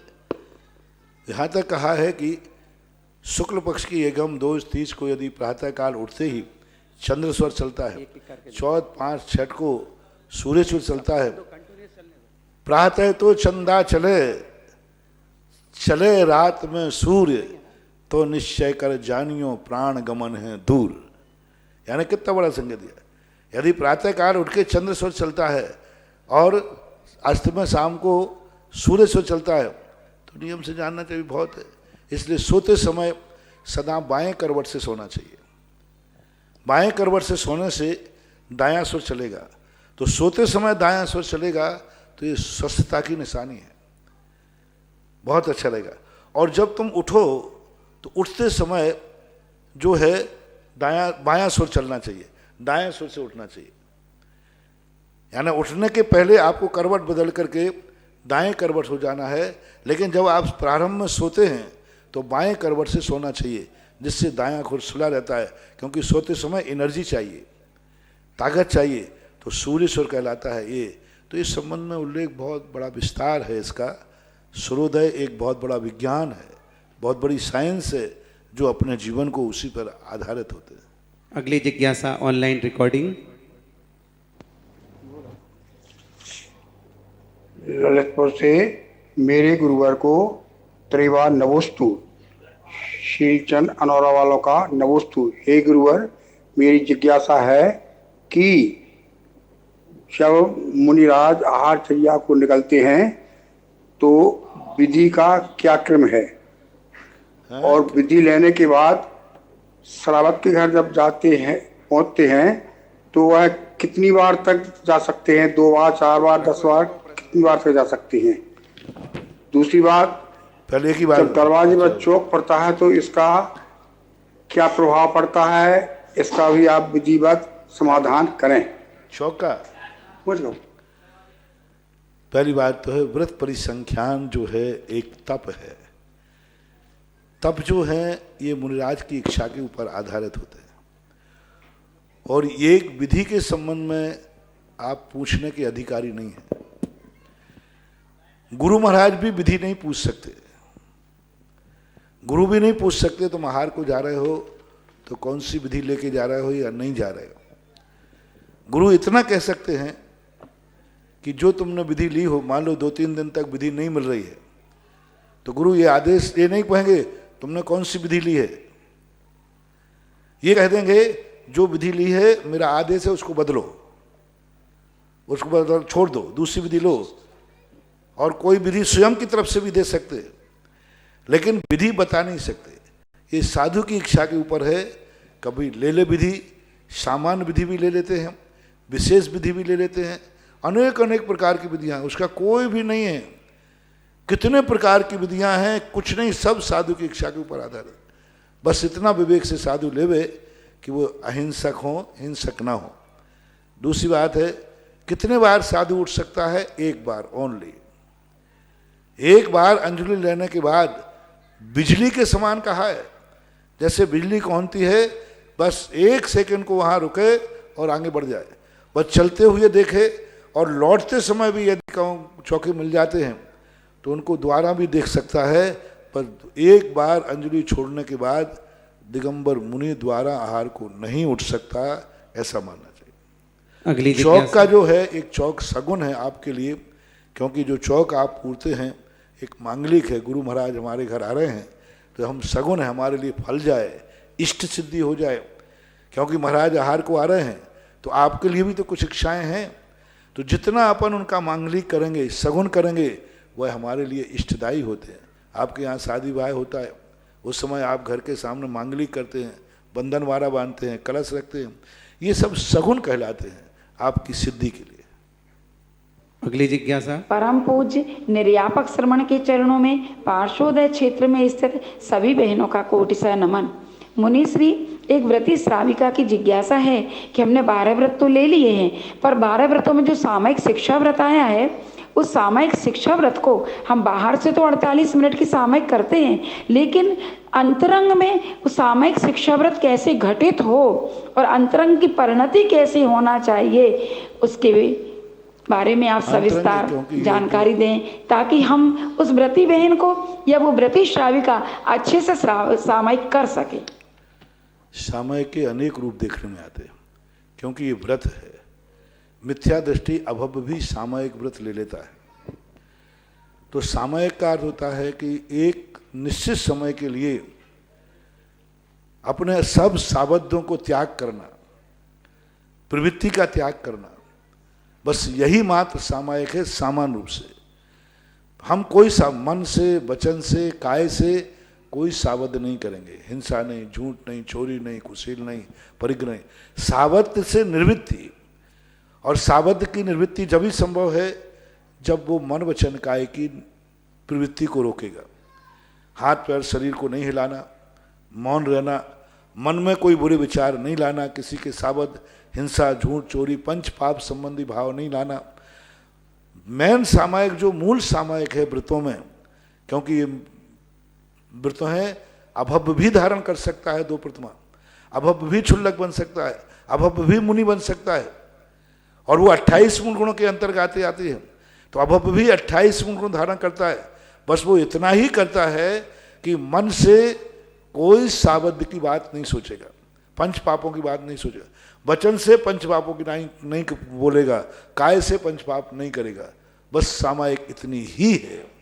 अब रही बात सम्यक दृष्टि की सामायिक, कि जब सम्यक दृष्टि कोई भव्य जीव है, मुनिराज है या सम्यक दृष्टि है, तो सम्यक दृष्टि सावध की निवृत्ति छोड़ करके पर वो आत्मा के स्वरूप का चिंतन करेगा, आपका आलंबन बनाएगा, पंच परमेष्टि की माला फेरेगा, पंच परमेष्टि के गुणों का चिंतन करेगा, तत्व चिंतन करेगा, अपने आत्मा के स्वरूप का चिंतन करेगा, एक चिंतनात्मक। मुनिराज यदि सामयिक की दृष्टि में बैठे हैं तो वे निर्विकल्प होने का प्रयास करेंगे, पंच परमेष्टि आदि का स्मरण नहीं, महा ध्यान में स्वस्थ होकर के निर्विकल्प होने का परिणाम करेंगे। निर्विकल्प का अर्थ है चिंतन का भी कोई विषय नहीं, मात्र एक ज्ञायक भाव, एक साक्षी भाव। जो उत्कृष्ट सामायिक होती है भावलिंगी मुनिराज की, वो महा साक्षी भाव बनाते हैं, एक ज्ञायक भाव बनाते हैं, कुछ भी नहीं, भेद भाव खत्म, जीव अजीव का भी भेद छोड़ देते हैं, एक द्रव्य दृष्टि रख लेते हैं, ये भी द्रव्य है, ये भी द्रव्य है, जीव और अजीव में भी भेद खत्म। उनके गुणों की अपेक्षा से एक समानता लाते, द्रव्य की अपेक्षा एक समान लाते, और फिर जितनी जिसकी शक्ति होती है वो उतना निर्विकल्प होता जाता है, अपने शुद्ध स्वरूप में स्थिर होना। तो इस प्रकार भव्य की सम्यक दृष्टि की सामायिक 3 प्रकार की है, निर्विकल्पात्मक, चिंतनात्मक और जापात्मक। अभव्य मिथ्या दृष्टि की सामायिक है पापों से निवृत्ति होना मन वचन काय से, वही अभव्य मिथ्या दृष्टि की सामायिक है। और तो सावध्य की निवृत्ति तो सम्यक दृष्टि भी करता है। फिर भी शास्त्रों में कई प्रकार से सामायिकों का वर्णन मिलता है। सामायिक में तीर्थ वंदना आदि को भी उन्होंने गर्भित किया, पंच परमेष्टि के स्मरण को भी गर्भित किया, और आराधना आदि यानी कोई पाठ आदि करने को भी सामायिक में गर्भित किया। तो ये सब नाना प्रकार के आचार्यों ने अलग अलग दिए। संक्षेप में यही 4 सामायिक मानना चाहिए। पहला सावध्य की निवृत्ति, दूसरा जाप, तीसरा तत्व चिंतन, चौथा निर्विकल्पता। अगली जिज्ञासा हमारे श्री नितिन पटवारी बिजौलिया त्रिकाल नमोस्तु। जैन दर्शन एवं वैष्णव दर्शन में कुरु वंश में क्या अंतर है? बहुत सारी शंकाएं इस संबंध में बहुत दिन से आ रहे हैं, मेरे से लोग पूछते हैं। बहुत अंतर है। जैन दर्शन का जो कुरुवंश है, टाइम है, हाँ, जैन दर्शन में जो कुरुवंश है, कुरुवंश ये ऋषभदेव से चला। राजा श्रेयांश के बड़े भाई सोम थे। सोम राजा के द्वारा कुरुवंश की स्थापना हुई थी, यानी आदिनाथ के समय कुरुवंश। और इसी कुरुवंश में राजा श्रेयांश, सोम, आदिनाथ भरत चक्रवर्ती का सेनापति, आदिनाथ के कत्र में गणधर जय कुमार, वो भी इसी वंश में हुए। अनेक राजा होते हुए फिर शांतिनाथ इसी वंश में हुए, कुरुवंश में हुए। अरहनाथ, कुंथनाथ, ये तीनों चक्रवर्ती, तीनों तीर्थंकर कुरुवंश में हुए। चला करके आचार्यों अनेक राजा चलते चलते अंत में जाकर एक शांतनु राजा हुआ। शांतनु राजा कौरव वंश के लिए, कुरुवंश के लिए एक विशेष मोड़ लाते। उनके द्वारा कोई अच्छी घटना, बहुत अच्छे राजा थे। उनके कुरुवंश शांतनु राजा का पुत्र था पाराशर। पाराशर जो थे वो उनके पुत्र थे। पाराशर का विवाह एक गंगा नाम की कन्या से होता है। रत्नपुर की राजा की कन्या गंगा थी। वो गंगा में से उत्पन्न होने वाली नहीं, रत्नपुर के एक राजा थे, उनकी पुत्री थी गंगा। तो पाराशर का विवाह गंगा से होता है। गंगा से पुत्र की उत्पत्ति होती है गांगे की, बीस पितामह की। पाराशर जो हैं एक धीवर कन्या से मोहित होते। वो कन्या धीवर कन्या की यानी नाव चलाती थी। उससे मोहित होने पर घटना जो है वो सब घटनाक्रम आपको मालूम है। तो उसके पिताजी ने ये शर्त रख दी कि हमारे लिए जब होगा, जब भीष्म पितामह राजगद्दी का त्याग करें। तो भीष्म पितामह ने ब्रह्मचर्य व्रत लिया। जैन दर्शन में और वैष्णव दर्शन में यहाँ की बात कहानी एक से ही है। वहाँ शांतनु प्रभावित हुए हैं धीवर कन्या से। यहाँ शांतनु का पुत्र पाराशर हुए। वहाँ शांतनु के पुत्र हैं गांगे और यहाँ पाराशर के पुत्र हैं गांगे। और इतना अंतर इसमें आ जाता है। फिर उसके बाद जब वो हमारे यहाँ जैन दर्शन में सत्यवती नाम नहीं है, गुणवती नाम है। जब भीष्म प्रतिज्ञा कर लेते हैं तब भीष्म के मन में एक भाव आता है कि मैंने तो कर लिया, लेकिन धीवर कन्या से जो पुत्र उत्पन्न होंगे वो कहाँ तक संस्कारित होंगे राजगद्दी के योग। तो फिर धीवर कन्या को पालने वाला पिता कहता है, भीष्म चिंता मत करो, यह मेरी बेटी नहीं है, ये बेटी है। मुझे वहाँ के लिए उल्लेख आया जैन दर्शन में कि जहू नाम का राजा था, उसकी पुत्री थी। बचपन अवस्था में एक आकाशगामी विद्याधर उसको उठा के ले गया था और उसको उठाकर लेकर के किसी कारण से उसने उसको जंगल में छोड़ दिया। तो इस धीवर को वो राजपुत्री जंगल में मिली थी। तो वो पिता कहता है आप चिंता मत करो, ये धीवर की कन्या नहीं है, ये राजकुमारी है, राजा की कन्या है और मैंने इसका पालन किया है। तब गांगे संतुष्ट होते हैं कि हमारे पिताजी जो शादी कर रहे हैं वो राजकन्या से ही कर रहे हैं, धीवर कन्या से नहीं। खुश होकर के फिर उसको ले जाकर शादी होती है। उन गुणवती यानी आपकी सत्यवती से व्यास की उत्पत्ति होती है। यानी पाराशर से जो उत्पत्ति हुई व्यास की उत्पत्ति हुई। और व्यास जो हैं, व्यास के साथ जो जिसकी शादी होती है उससे 3 रत्न उत्पन्न होते हैं, धृतराज, पांडु और विदुर। ये दासी पुत्र नहीं हमारे यहाँ। हमारे जैन दर्शन के अनुसार व्यास के ही 3 पुत्र हैं। यानी जो गुणवती जो थी उसी से 3 पुत्र।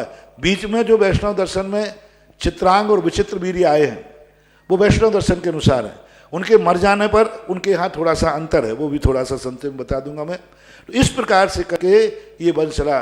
और फिर धृतराज और जो पांडु हैं, पांडवों के धृतराज से जो हुई ये यदुवंशी की कन्या थी गंधारी, शकुनी मामा की गंधा, वो यदुवंशी थे यानी नेमिनाथ के वंशज थे। नेमिनाथ के 8वें नंबर के चाचा थे। 8वें नंबर के चाचा की 4थी पीढ़ी के जो संतान हुई उनकी पुत्री थी गंधारी, जिसका धृतराज के साथ विवाह हुआ। धृतराज अंधे नहीं थे।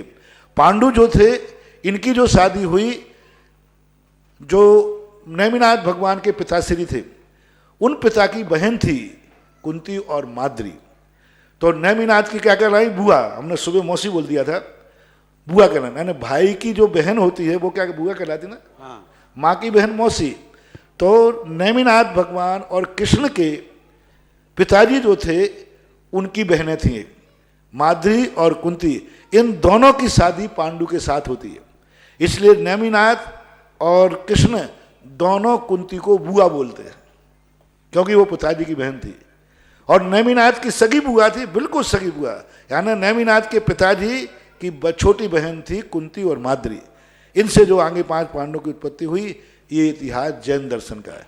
वैष्णव दर्शन के अंदर आप लोग देख ही रहे हैं कि शांतनु का धीवर कन्या से, वहाँ धीवर की ही कन्या मानी गई, राजपुत्री नहीं।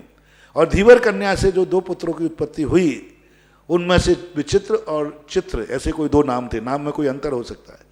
दोनों की जिन कन्याओं से शादी हुई थी वो युद्ध में मारे गए किसी कारण से, एक बीमारी से मरे, एक युद्ध में मरे। तो वे दोनों के लिए पूर्व में जो धीवर कन्या थी उस पर एक पारसर नाम के तापसी के द्वारा एक व्यास की उत्पत्ति हुई थी। वहाँ पारस नाम के एक तापसी थे जो नौका पार करते समय सत्यवती से प्रभावित हुए, और उन्होंने अपने जिस विधि से, उनकी यहाँ वर्णन है वो आप सबको मालूम है, वहाँ पारस्कर की उत्पत्ति हुई। तो फिर पारस्कर के द्वारा दृष्टि पुत्र से दशराज, पांडु और विदुर पैदा हुए। उनकी कहानी है कि जब आंख बंद करके वो पहुंच गई तो उससे अंधे पैदा हो गए, और वो एकदम शर्म गई तो पांडु पैदा हो गए, और दासी पहुंच गई उससे विदुर पैदा हो गए। ये अंतर दोनों संप्रदायों में वैश्विक अंतर है। जैन दर्शन का भाव ये है, जैन दर्शन के अंदर कुरुवंश आदिनाथ भगवान से चल रहा है। पहला आहार ऋषभदेव का कुरुवंश में ही हुआ था। तो ये इतिहास आपको जैन दर्शन के अनुसार बता दें। अगली जिज्ञासा।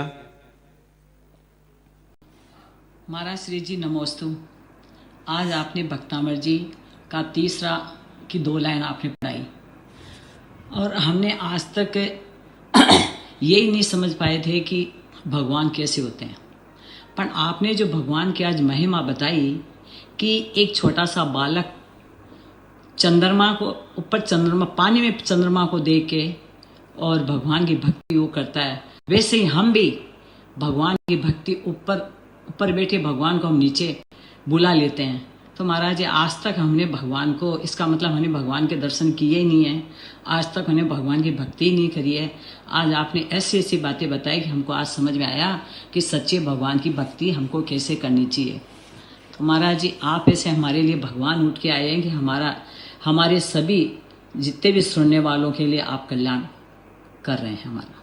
जी नमोस्तु महाराज। बालम विहाय जल संस्थित बिंदु बिंबो मन्या का एक क्षति जना सहसा गिरी तुम।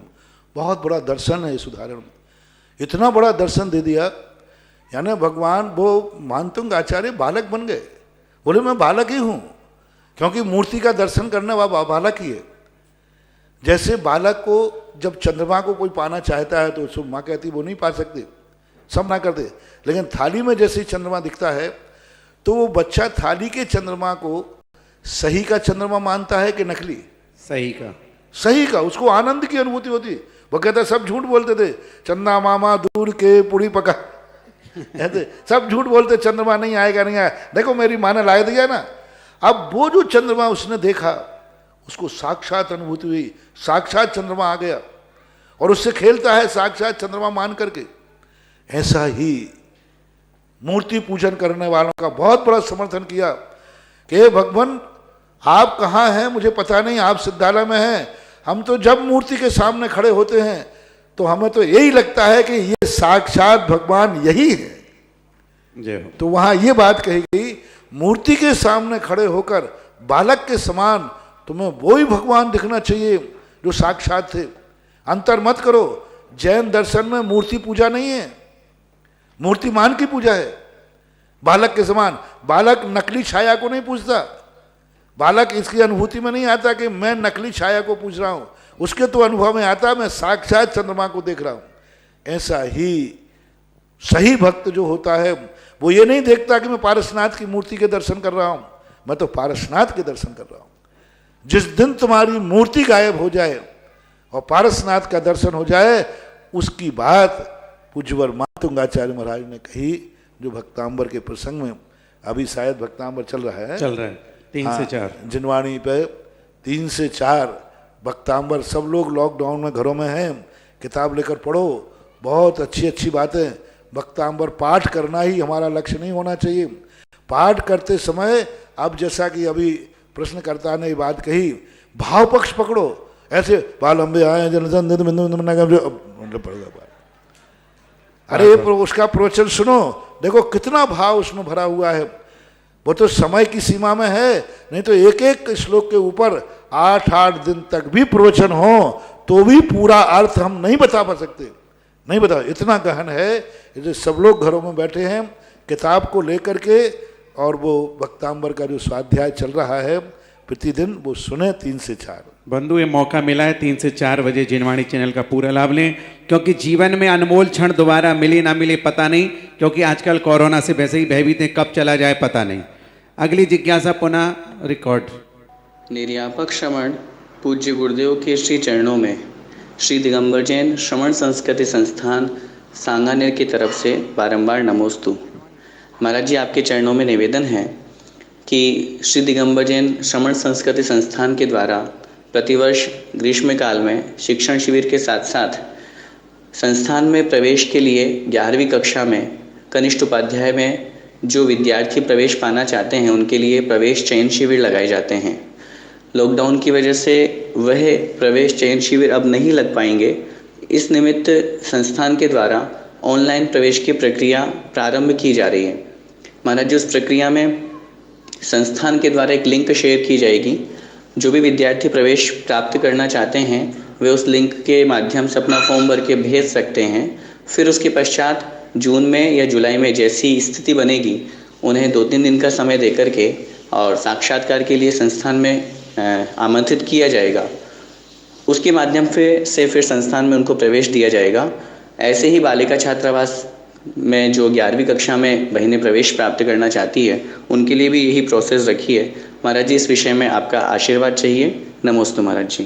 किरण प्रकाश जी ने जो आपको सूचना दी है वो सबके लिए अवगत हों कि संस्थान श्रवण संस्कृति संस्थान एक भारतवर्ष का एक सर्वोच्च संस्थान श्रवण संस्कृति की आदर्श संहिता को प्रस्तुत कर रहा है, जिसके लगभग सैकड़ों विद्वान स्नातक के रूप में आपके सामने 10 लाख क्षण में जाते हैं वहाँ पर। और संस्थान की विशेषता है कि आज तक कोई संस्थान में पढ़े हुए व्यक्ति बेरोजगार नहीं घूमते। इतनी मांग है, इतनी मांग होती है कि हम दे नहीं पाते। जब तक सरकारी नौकरी नहीं लगती है तब तक पाठशाला आदि में पढ़ाने के लिए उनको स्थान दिया जाता है। ऐसे संस्थान के लिए 11वीं कक्षा से भर्ती की जाती है। बच्चे और बच्चियां दोनों, बालिकाओं का और बालकों का दोनों का चयन आपके जो तारीख आपके द्वारा घोषित की है, आप लोग संपर्क करें। अब लॉकडाउन की कैसे क्या व्यवस्था बनेगी वो आगे सूचना देंगे। मेरा आशीर्वाद है कि लोग भौतिकता की तरफ ही नहीं कुछ ऐसी चीज़ों पर जाएं, तुम्हारी आजीविका भी चल जाए और इधर परमार्थ भी जीवों को संस्कारित कर सके। बंधु, ये जो सूचना किरण प्रकाश जी ने आपको दी है पारस चैनल पर और जिनवाणी चैनल पर निरंतर पट्टी के रूप में चल रही है। आप वहाँ से नोट करके और आप अपना निवेदन वहाँ पर भेज सकते हैं। एक स्वर्ण असीमकालीन भक्तांबर के लिए स्वर्गीय Shri Suganchan ji Jain Dogeria sales tax officer Jhantla वाले नीमच की स्मृति में श्री कुसुम जैन, यश जैन, महिमा जैन नीमच के द्वारा भक्तांबर विधान की असीमकालीन भक्तांबर की उन्होंने घोषणा की है। 9/5/2020 पर विधान करने की हमारी ओर से कृपा करें, ऐसा भी निवेदन किया। एक बार उनके भावों के सम्मान ताली जाए। 51 रुपये की राशि स्वर्णदान में श्रीमती पुष्पा जैन, राजेश मीनू, मनम जैन दिल्ली, इन्होंने स्वर्णदान के लिए प्रदान की। महाराज श्री, अगली जिज्ञासा है कि हे गुरुवर नमन जैन बिजौलिया, आपके चरणों में नमोस्तु। क्या महाराज श्री महिलाएं अशुद्धि के समय में रात्रि में चौके आदि में शयन कर सकती हैं या पांडाल आदि में जा सकती हैं, मंदिर के बाहर घूम सकती हैं, और अशुद्धि के समय में क्या क्या मर्यादाएं होनी चाहिए? ये तो बहुत निकृष्ट जिज्ञासा है। अरे जाना तो ठीक है, रसोई घर जहाँ बाहर होता है वहाँ दृष्टि भी नहीं पड़ना चाहिए, दृष्टि भी नहीं पड़ना चाहिए रसोई घर के ऊपर। आगम शास्त्रों में देखो, अशुद्धि महिला के लिए रसोई घर पर आंख की दृष्टि नहीं पड़ना चाहिए, छाया नहीं पड़ना चाहिए, और रसोई घर में प्रवेश तो सर्वथा वर्जित है। ये तो सामान्य ग्रस्तों की बात कर रहा हूँ, आप लोग ग्रस्तों में वहाँ उनका प्रवेश होना ही नहीं चाहिए। और अशुद्धि के समय जहाँ साधु का चौका लगता हो, भोजन होता हो, वहाँ पर कदापि नहीं जाना चाहिए। जाते हैं तो पूरे कमरे को पानी से धुलना चाहिए, वहाँ की सारी सफाई होना चाहिए, शुद्धि होना चाहिए, दीप आदि जला करके उसको फिर शुद्ध करो। पहले पानी से धो, फिर उसको धूप से और दीपों से उस कमरे को शुद्ध करो, तभी साधु उस कमरे में जा सकता है आहार करने के लिए। यदि अशुद्धि महिला का कदम भी पड़ गया, उस स्थान पर साधु का कभी आहार होने का सवाल ही नहीं। यदि कराते हैं तो महान महान दोष है, महान दोष है। चौके में तो ये व्यवस्था होने, हमारे यहाँ तो यहाँ तक कहा है शास्त्रों में अशुद्ध को कि उनको सारे दूर पुरुषों से दृष्टि अलग रख करके अलग से उनके कमरे होते थे, घर में अलग से स्थान होता था, जिनका कोई ना वो किसी को देखती थी ना उसको कोई देखते थे। आजकल का ज़माना अलग हो गया कि लोग घूम रहे हैं, शॉपिंग कर रहे हैं, बाजार में जा रहे हैं, क्षेत्रों पे घूम रहे हैं। नहीं, यदि क्षेत्र पर तुम लोग रह रहे हैं, महिलाओं से मेरा कहना है, यदि आप क्षेत्र पे हैं तो आप कृपया करके कमरे से बाहर ना निकलें। क्षेत्र पर यदि कोई महिला अशुद्धि में है, प्रश्न यदि आपका आगे आए तो कोई भी क्षेत्र का महिला है, अपना कमरा, और वो भी कमरा कौन सा हो जिसमें चौका नहीं लगता हो, जो इधर के धर्मशाला के कमरे हैं, उस प्रांगण में तो अशुद्ध महिला को रहना ही नहीं चाहिए। जो प्रांगण आपका है गेट के अंदर, जहाँ मान स्तंभ है, सारा मंदिर है, उस प्रांगण के अंदर अशुद्ध महिला को, अशुद्ध बच्चियों को कदम भी नहीं रखना चाहिए, बरामदे में भी नहीं। आपको रहना है इस धर्मशाला है इसलिए, नहीं तो यहाँ लोग ले रहे हो सारे क्षेत्र को अशुद्ध और कर दें। हाँ, ये तुम्हारा घर नहीं है, एक मर्यादा है, क्षेत्र है। तो आपका ये एरिया जो धर्मशाला का है, अशुद्ध महिला इधर रहे। मंदिर प्रांगण के अंदर मैं कह रहा हूं कि कदम ही नहीं रखना, दृष्टि नहीं उठना चाहिए उस तरफ, दृष्टि भी नहीं उठना चाहिए। और जहां चौके के स्थान बन रहा है उस एरिया में तो कोई महिला बच्ची का अशुद्धि के समय नहीं जाना। जाते हैं तो आप वहां चौका न लगाएं। और बहुत बड़ा दोष कर रहे हैं, सामने माने स्तंभ है, सामने भगवान है, और ये एरिया पूरा का पूरा निजी मंदिर का है। उस एरिया में आपको जाने का सोचना ही नहीं चाहिए, विचार ही नहीं करना चाहिए। ऐसा महाराज जी, आपने कहा कि चौके को शुद्ध करना चाहिए, लेकिन चौके में जो सामग्री रखी वो भी धुलेगी, वो भी सब होगा। फिर तो पूरी वो सामग्री काम नहीं आएगी। फिर वो सामग्री तो काम आना ही नहीं। वो सामग्री फिर भोजनशाला में दे दो आपके, हाँ, आहारशाला में काम नहीं आएगी, क्योंकि आप वहाँ पर सारा सामान रखा रहता है, सब्जी रखी, दूध रखा, घी रखा, आटा रखा, सब रखा। तो फिर शुद्धि कहाँ रही? फिर बाजार का खाओ ना सीधा। चौके में बाजार का आटा क्यों नहीं ले सकते? मर्यादित ले लेना, और क्या करोगे? मर्यादित ले लेना, ताजा पिसा आ जाए, ताजे मसाले ले लो। क्यों घर में करते हो? इसीलिए कि बाजार में अशुद्धि रहती है। महिलाएं विवेक से काम करें, सभी लोग, सभी छोटी छोटी बच्चियों को भी समझाएं, नहीं समझें तो उनको क्षेत्र से अलग कर दें। और दूर से मुनियों के दर्शन, दूर से मुनियों के दर्शन नहीं, कदापि नहीं। मैंने कहा दृष्टि भी नहीं उठना चाहिए। मुनियों का दर्शन चाहे ब्रह्मचारिणी हो, चाहे आर्यिका हो, चाहे कोई भी हो, आंख से भी दर्शन नहीं कर सकती भगवान के गुरु के।